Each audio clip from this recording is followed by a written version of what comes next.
Oh. Oh. Hi, I'm Rachel. I'm Novel and Quill on Instagram and now on YouTube. And I like talking about books and sewing stuff. So, I am once again racing against my microphone battery. I have changed the batteries in the receiver since the last video, but apparently my microphone is running out of batteries, so I need to buy some more. Today I thought I would talk about the books that changed my brain chemistry.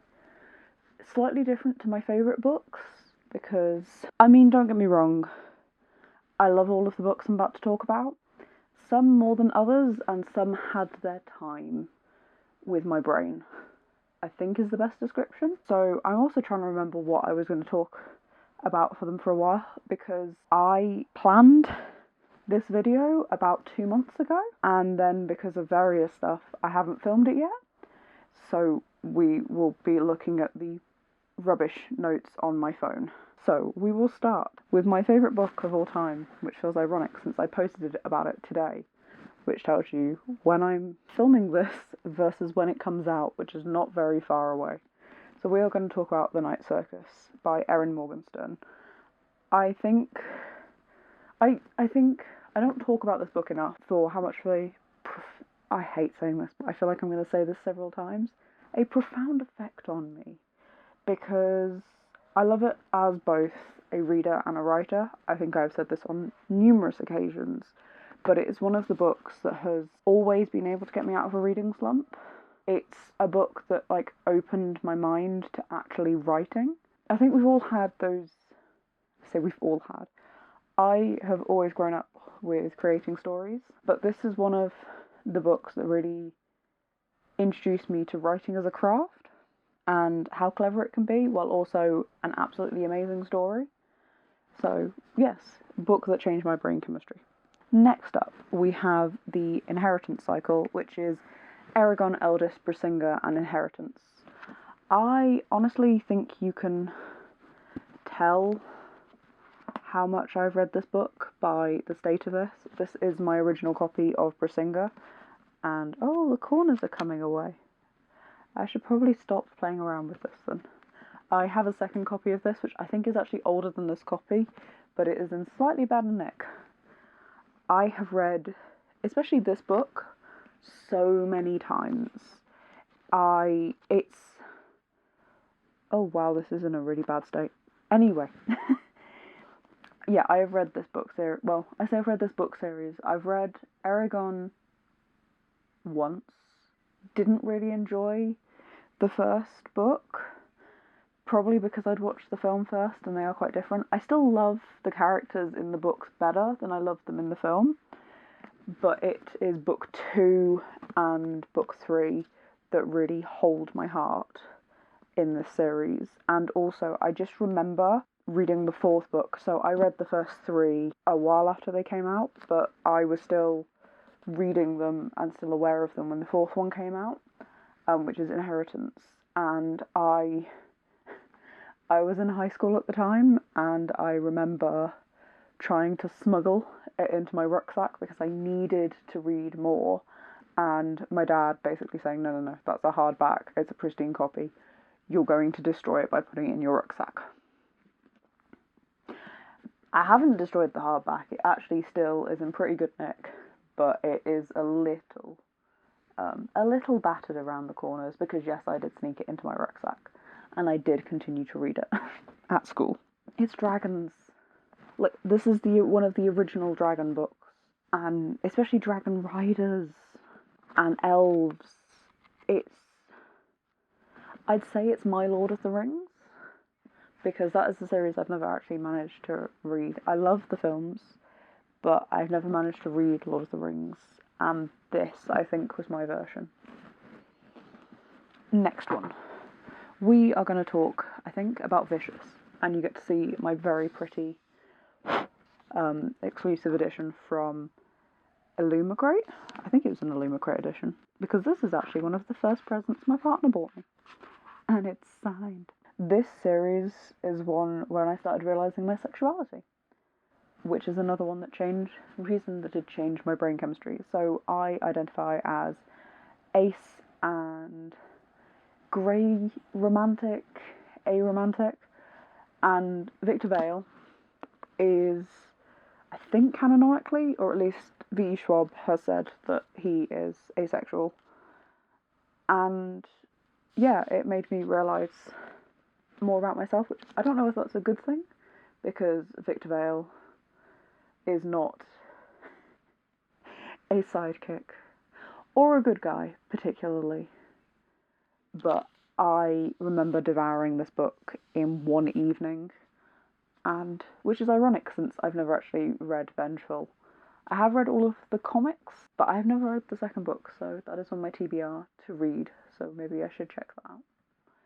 This is not a very good description. What did I write in my notes to myself? Vicious, I don't think I can explain this one, just Victor, bleep, Vale, yeah. Yeah. Okay, next up, The Raven Boys. What I've said is, given that I haven't finished this series, it has no right to hold my brain this much. Yeah.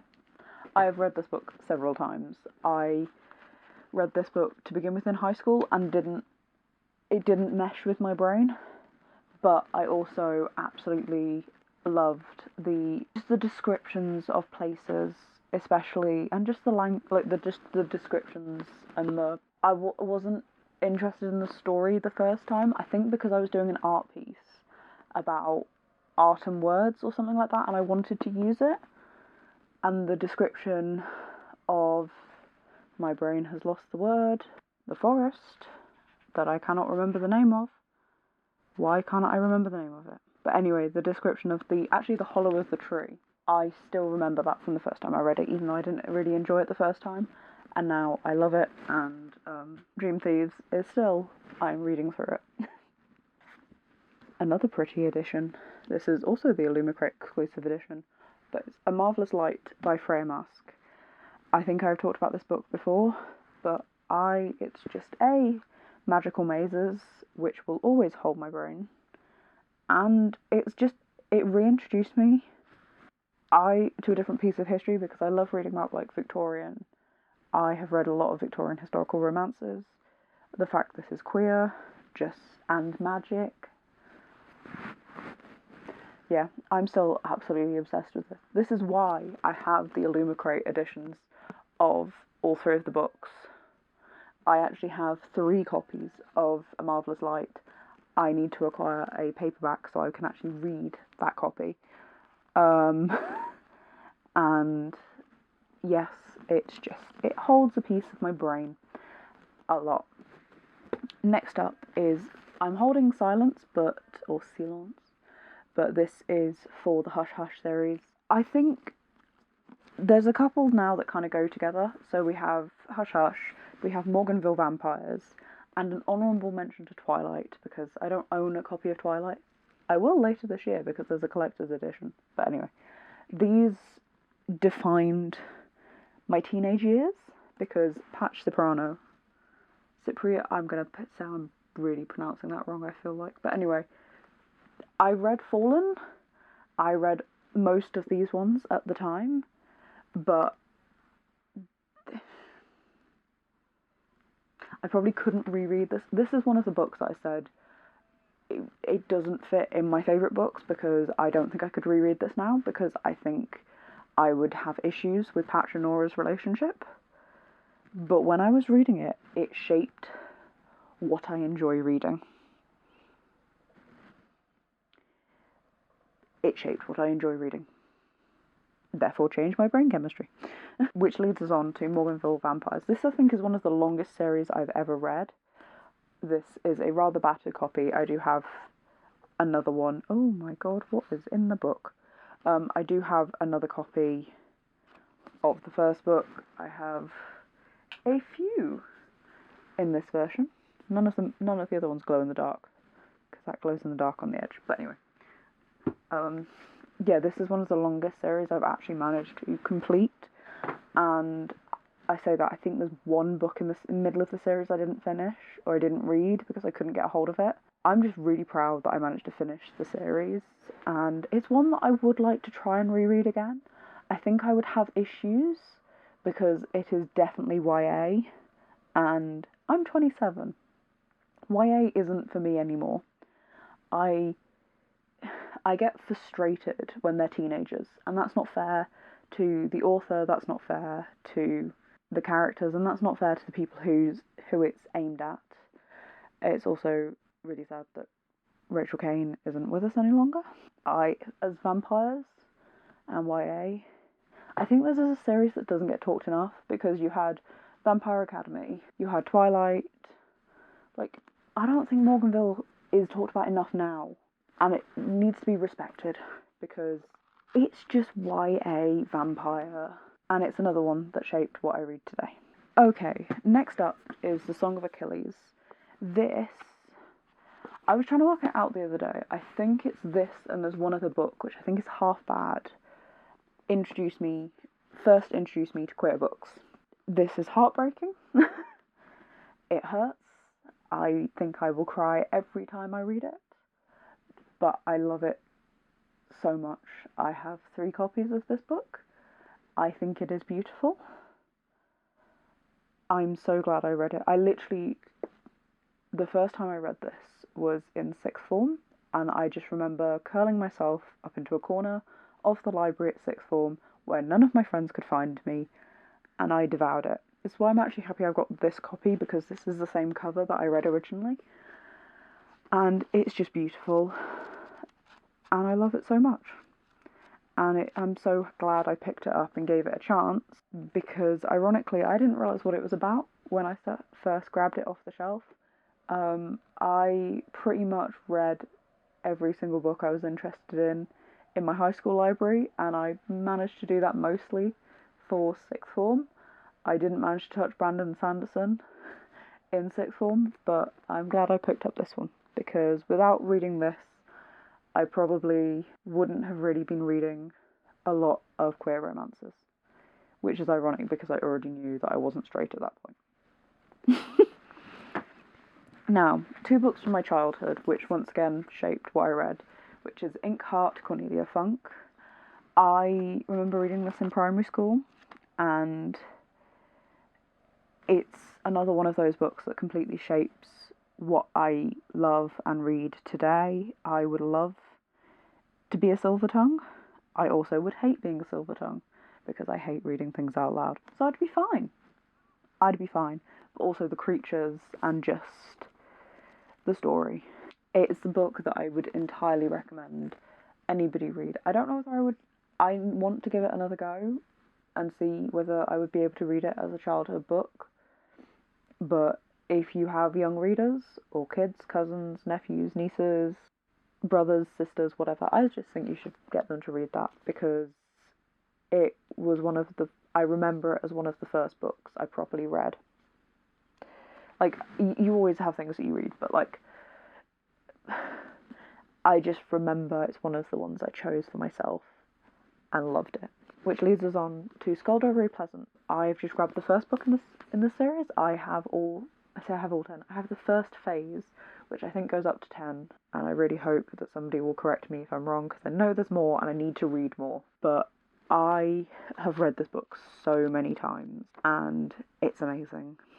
And it is another one of those early books that shapes what I read today, because it's got those fantasy elements. It's got Skulduggery Pleasant. It has a badass fire-wielding skeleton man.